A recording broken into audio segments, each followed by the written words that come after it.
पिछले 17 महीने से मैं अपनी ज़िंदगी में जो चीज़ मिस कर रहा था, स्कूलों में जाना, बच्चों से इंटरेक्ट करना, उनके साथ बैठना, हंसना, बोलना, टीचर्स के साथ में बात करना, समझना, फिर एजुकेशन के सपने देखना, वो मैं अपनी ज़िंदगी में मिस कर रहा था। बच्चे तो भगवान का रूप होते हैं और वाकई भगवान ही हैं। तो सुबह सुबह अपने भगवान से जाके मिल लो। तो आज मैं अपने भगवान से मिल लिया आके। मैं वहाँ यही प्रार्थना करता था कि मुझे भले ही इन लोगों ने जेल में डाल दिया है, इनकी मंशा भले ही इस एजुकेशन क्रांति को रोकने की हो, लेकिन ये रुके ना। मौजूदा एलजी साहब से और एलजी साहब के जो मुखिया हैं, इन सब से लोकतंत्र की, संविधान की, इस सब की अपेक्षा करना मुझे लगता है बेईमानी हो चुका है। इनसे केवल और केवल तानाशाही की अपेक्षा की जा सकती है। पिछले 17 महीने से मैं अपनी ज़िंदगी में जो चीज़ मिस कर रहा था, स्कूलों में जाना, बच्चों से इंटरेक्ट करना, उनके साथ बैठना, हंसना, बोलना, टीचर्स के साथ में बात करना, समझना, फिर एजुकेशन के सपने देखना, वो मैं अपनी ज़िंदगी में मिस कर रहा था, स्कूल में जाना। तो आज मुझे बहुत खुशी है कि भगवान ने मुझे फिर से मौका दिया और मैं वापस स्कूलों में आया हूँ, बच्चों के बीच में आया हूँ।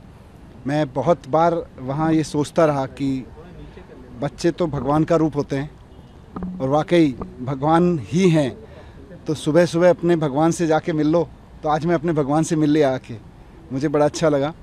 और मैं एजुकेशन मिनिस्टर आतिशी जी के साथ आया और मुझे बहुत खुशी है कि पिछले 17 महीने में दिल्ली सरकार में एजुकेशन का जो काम चल रहा था पहले से, उसको और गति दी है। यहाँ बच्चों से मिलके भी पता चला, टीचर्स से मिलके भी पता चला। और मैं वहाँ बैठ के न्यूज़पेपर में भी देखता रहता था कि जिन स्कूलों की, जिन ज़मीनों पर मैं पत्थर उद्घाटन का, शिलान्यास का पत्थर लगा के गया था, वो स्कूल अब बन के भी तैयार हो गए और उनका उद्घाटन भी मैडम ने कर दिया, आतिशी जी ने, शिक्षा मंत्री के रूप में। ये मेरे लिए वहाँ बहुत सुकून की बात होती थी।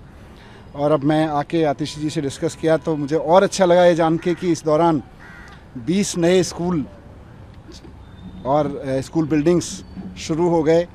18 या 14 SOSC नए, 18 नए SOSC शुरू हो गए।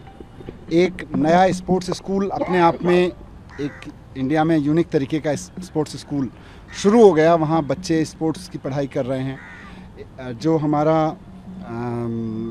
Arm forces preparatory school Kejriwal ji के मार्गदर्शन में बना था, उनके सपने के अनुसार कि हमारे बच्चे देशभक्त बच्चे निकलें और वो आर्मी में जाएं, आर्म फोर्सेस में जाके सेवा करें। तो मुझे बहुत खुशी हुई ये जान के कि आर्म फोर्सेस प्रिपरेटरी स्कूल के पहले बैच में, जिसमें 64 बच्चे थे 12वीं क्लास में, उसमें से 32 NDA में क्वालिफाई हुए पहले टेस्ट्स में और उसमें से 8 फाइनली जाके NDO क्रॉस करके सेकंड लेफ्टिनेंट बन रहे हैं अब। तो 64 बच्चों में के पहले बैच में, 64 बच्चों के पहले बैच में से 8 बच्चे दिल्ली के सरकारी स्कूल से सीधे जाके NDA क्रॉस करके सेकंड लेफ्टिनेंट बन रहे हैं। आई थिंक इतना तो देश के किसी स्कूल से अब तक नहीं होगा, किसी एक स्कूल से। तो ये सारा काम एजुकेशन में हुआ और मैं वहाँ यही प्रार्थना करता था कि मुझे भले ही इन लोगों ने जेल में डाल दिया है, इनकी मंशा भले ही इस एजुकेशन क्रांति को रोकने की हो, लेकिन ये रुके ना। मेरी भगवान से यही प्रार्थना रहती थी कि बाकी सब चीज़ें चाहे रुकें, आगे बढ़ें, कैसे हों, उसके लिए लड़ते रहेंगे, लेकिन भगवान ये एजुकेशन की जो रिवॉल्यूशन शुरू हुई थी, शिक्षा की क्रांति, ये ना रुके। और ये रुकी नहीं।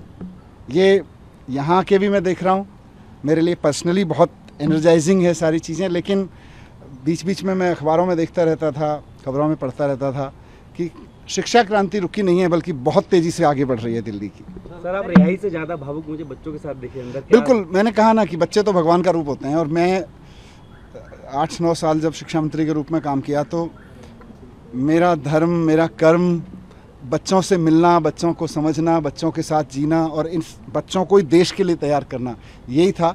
आज वापस मैं उसमें आया तो मुझे लगा 17 महीने से सबसे ज़्यादा चीज़ कोई अगर मैंने मिस की तो वो ये थी। आज वो भी पूरी हो गई।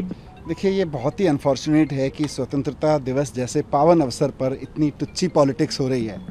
और वो भी क्या, मैं अखबारों में पढ़ता रहता हूँ कि कोई जेल में बंद एक बहुत महाठग है, सुकेश नाम है उनका शायद, उनकी चिट्ठी जब लिखी जाती है, वो कोई चिट्ठी लिखते हैं, सुकेश चिट्ठी लिखता है, तो वो तिहाड़ प्रशासन भी बाकायदा LG साहब को सबमिट करता है और LG साहब भी बाकायदा उस पर एक्शन लेते हुए कार्रवाई करते हैं, जो भी है।